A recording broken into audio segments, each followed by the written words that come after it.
Hello, everyone. This is another Black Conservative. I am Ryan Bolin. Thank you all for joining me. So I was reading on how that there is this doctor during a September 29th House hearing that claims that men can have babies. So he testified, I think it was a she or he that testified about this in this hearing. Now, we've heard this said before. I'm pretty sure everyone that's bothering to watch this video have heard about this idea that men can have babies time and time and time again. But here's my dilemma. Why is there such a push to get people to believe that men can have babies? I mean, why is there such a push for that? What's going on here? I mean, it's like this is something that I myself rarely argue about because it's illogical. It's just not true. Not only is it, let me say it this way, not only is it illogical, but it's just not true. So the way I see it, why sit up and debate about something that is completely not true, completely illogical? I know you would have to talk about it, just to put it out there. But really, why is there why debate about it the way I see it? So I'm revolving around the question of why is there such a push to convince people that men can have babies? I'm going to give you what I believe the reasons may be. So let's get into this article.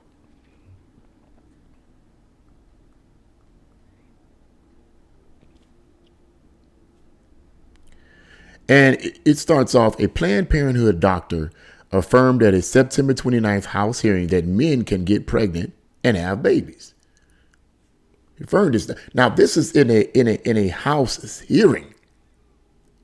You literally are wasting taxpayer money by getting up here in a House hearing and saying that men can get pregnant and have babies. The article says the hearing at House Oversight and Reform Committee was called by Democrats to examine the effects of abortion restrictions. Of course, Democrats would have some. That would be Democrats, of course.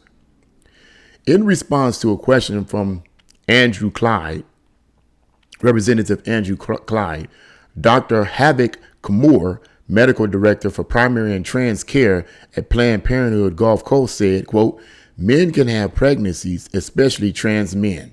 So you made that assertion. This person made that assertion. Okay. A doctor now, a medical director, right? Let me add a little oomph to that. Medical director for primary and trans care. Not only a doctor, but this person is the head of all the other doctors. The article goes on to say his answer appeared to perplex Clyde as he repeated his question while emphasizing that he was referring to biological men. So are you saying that a biological female who identifies as a man and therefore becomes pregnant is, quote, a man? Is that what you're saying? Clyde reiterated. Kamar dodged the lawmaker's query, contending such questions are, quote, really missing the point at a hearing about abortion. He then reaffirmed his answer, then grilled by Clyde. Somebody with a uterus may have the capability of becoming pregnant, whether they are a woman or a man, Kamar said. That doesn't make a difference. Clyde further dismissed his statement, saying, quote, okay, we're done. This isn't complicated. Let me tell you, if a person has a uterus and is born female, they are a woman. Not every person with a uterus has the ability to become pregnant, Kumar maintained. This is medicine. Now, in this part, Kumar may be arguing, okay, everyone that is born. Now, well, first of all, let's look at what he says here. Not every person with a uterus.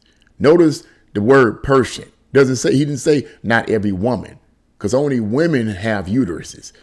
So this replacement crap that they keep saying, well, we're going to replace woman and man with person. We're not going to call them by their personal pronouns, man and woman. We're going to call them persons. That's silly. Not every person, or i.e., not every woman with a uterus has the ability to become pregnant, Kumar maintained. This is medicine. In that note, or in that respect, one could argue, now this is me, obviously, one could argue, okay, this woman who has a uterus, okay, she's born a woman, but she can't have a baby because she doesn't have the ability to become pregnant because maybe there's other complications. That does happen where women who want to get pregnant can't get pregnant. You know what I'm saying? They try to get pregnant, can't get pregnant. So I guess that's what he's arguing here. But he flips it around by calling a woman a person. A lot of nonsense. The Republican congressman once again rejected his response. This is not a man, and the vast majority of the world considers that to be a woman because there are biological differences between men and women. He stressed, absolutely, there are biological differences between men and women. Why he's arguing this point, I really don't know, but you have to in a hearing. You have to. It's a hearing. Clyde then proceeded to lecture the doctor on biology. Clearly, any high school biology class teaches that men and women have different chromosomes. Females are XX chromosomes and males are XY chromosomes. I can't believe it's necessary to say this, but men cannot get pregnant and cannot give birth regardless of how they identify themselves. So this representative is putting it out there. Men cannot get pregnant. Why are you pushing this, bro? Okay. Kumar further claimed that he had performed, quote, likely thousands of abortions, but Clyde questioned the reason why he was chosen to testify. Why in the world would Democrats have brought in a person whose title is Director of Trans Care for an abortion hearing when only biological women can become pregnant, asked the lawmaker. Clyde also grilled Dr. Nishi Verma, a fellow at Physicians for Reproductive Health, about whether a fetal heartbeat is manufactured sound. That's something that I believe, what's her name? I did a video on that. What's her name? What's that woman's name? I forget her name because these people's names are forgettable. They're forgettable. So I forgot her name. But I did a video on her about saying that the fetal heartbeat is a manufactured sound, something made up. You got to be as dumb as a box of rocks to even let something like that even come out of your mouth. I'm not going to hold back on that. That person, I forget her name, but that's why people don't vote for her. That's why nobody's supporting her, because of the stupid stuff come out of your mouth.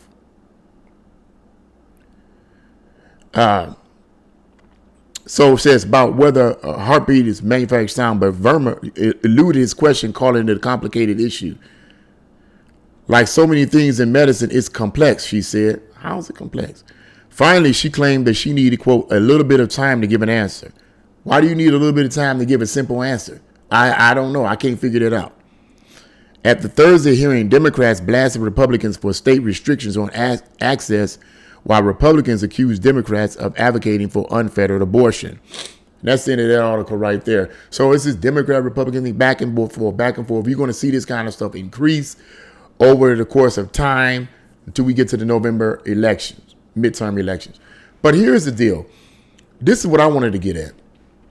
Why is there such a push to promote this idea that men can get pregnant, or even menstruate for that matter? Why is there a push for this? Okay, because it's clear that it cannot be done. Even if you say things like men have this chromosomes, women have that chromosomes, and they're biologically different. Okay, yes, they're biologically different, but you can even add this on it. What evidence do we have that shows that men can get pregnant? If men can get pregnant, I wouldn't even try to argue the other parts. Well, we're biologically different, but men and women are biologically structured different. I wouldn't even argue that. My argument would be, give me some physical examples away from any form of special effects. Give me a visible physical example of a man having a baby. Show me. And I'm not talking about in a crazy horror movie neither. Show me where that can be done in real life, real time. And then maybe perhaps we can have a real argument or discussion about this issue. But until then, that's not worth discussing. So the question is, why is it such a push by the radical left and by the do-good Republicans, those who claim to be Republicans but are not? Why is there such a push to convince the masses that men can have babies? They know that men can't have babies. They do. This doctor, director of medical, whatever, they know it. The politicians know it. The think tank people know it. All these people that's pushing this, they know that men can't have babies. So why do they keep pushing it? And I think, based on what I've been reading down through the years, that part of the reason for that is because the globalist elite, many of the globalist elite, and I'm not going to say names at this point, believe that the world is overpopulating. There's too many people in the world, and that they're going to consume all the resources. So the globalist elite means that we need to curb the surplus population. And one of the ways in which they can design some program to curb the surplus population is to convince men that they're women and to convince women that they're men. That's one of the reasons why it could be there's such a push for the gay and lesbian lifestyle upon heterosexuals. Because if you can basically change them over into that lifestyle, men who are gay will not desire to be with women and vice versa. Thus, there won't be any pregnancy. Because what makes a woman pregnant? What makes a woman pregnant is either artificial insemination, whatever you want to call it, you know what I mean, or a man engaging in sex with her. But even if it's artificial, the sperm still comes from a man. It don't come from a pig. It comes from a human being. So either way it goes, you still need a man in order to impregnate the woman. But if the man and the woman are a part of the LGBT community, and they're strictly that, if you know what I'm talking about, then they're not going to desire to have intercourse with the opposite sex, thus decreasing the number of babies being born in this world, thus allowing the globalist elite a better chance of controlling the resources for their own benefit. The idea isn't that they want to get that too many people on this earth is going to consume all the resources. The globalist elite could care less about that. They could care less about whether or not, if you and I die, drop dead right now, they could care less. As long as they themselves can control the resources for themselves, that's all that matters. That's literally how these people think. I'm not making it up. That's literally how they think. Don't believe the hype. The other reason could be this whole push of transgender of men being able to have babies and so forth. Could be that, and these are theories that I formed, right, based on my readings. Could be that occultists, and I know I'm getting into the supernatural realm, but as a Christian, I believe in the supernatural. I believe in the good. I believe in the Holy Spirit. I believe in angels, but I also believe in demons and fallen angels. And I also believe in Satan. And according to the higher level of occultists, they want to take polar opposites and combine them into one.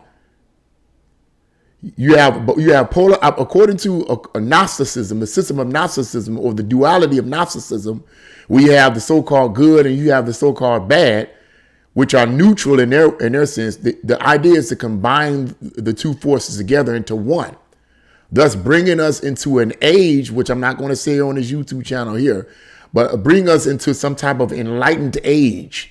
That the whole idea, to sum it up this way, the whole idea of a man being able to have a baby, or the whole idea of transgenderism, is basically the way these occultists believe on the higher levels of the pyramid is that is an elevated form of enlightenment. You're actually enlightened if you believe in that. You're actually enlightened if you believe a man can have a baby.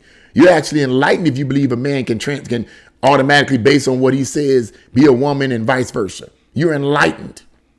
You see the spiritual implications here? This is what I personally believe. So I believe the other reason that I believe there's this push for men being able to have babies, which they obviously can't, okay, is the purpose is to confuse the minds of gullible people. If you keep pushing and pushing and pushing this idea that is totally false, totally a lie, and you keep pushing it, men can have babies, men can have babies, men can menstruate, men can, stuff that's obviously untrue. But you keep pushing it over and over and over again, it's going to cause people who are already unstable, as far as I'm concerned, whose mind already is nothing but mush, because there's nothing in there. Okay, they're not educated, they have no knowledge. You keep pushing that idea to them, subconsciously their mind is going to eventually embrace it. So when you ask them, can a man have a baby? They'll be like, oh, well, yeah. When they get to the point, when you ask a person, can a man have a baby? And they start doing things like this. They're already done. Their mind is gone. The elites, the globalist elite already got them. Already got them. When you start thinking about something that's clearly not true, but you start thinking about it, your mind already mush. Your mind gone. Your mind gone. Now you may be asking, okay, why would they want their mind to be gone? Why would they want them to be confused? Because it would be easier to manipulate them to embrace a certain political worldview, because they're unsure about what is true and what is not true. And when you unstable psychologically and unstable spiritually, it's easier to brainwash you and put you under mind control to get you to think a certain way. But when you have people that's stable, and you have people that's able to think outside the box, and we have people that's able to create and say and ask questions and look at the bigger picture, that's a problem for them. So they have to push this false idea that men can get pregnant. They have to keep pushing it over and over and over and over again. Let me end the video on this note. Adolf Hitler was known to have said, if you keep telling a lie long enough, people will believe it. Adolf Hitler said that. I forget which book or which article he said it in, when, what year, but he said, if you keep pushing a lie long enough, people will believe it. Because they will subconsciously begin to say, even if it's a big lie, they will start to believe it, because like, wait a minute, it must be true if you keep telling me this. Or if they don't right away embrace it, they're going to be doing like I said earlier. Maybe men can have babies. Maybe men can menstruate. You gone after that. So that I'm just giving you my theory of why people like this doctor would be pushing this idea in a hearing that men can get pregnant. Absolutely evil, satanic, demonic, call it what you want. That's what I call it. And I believe that there's a bigger picture. There's a bigger agenda at hand. But that's just what I believe. What do you guys think? Leave your comments in the comment section below. Like, share, subscribe to the channel. God bless you all, and see you again.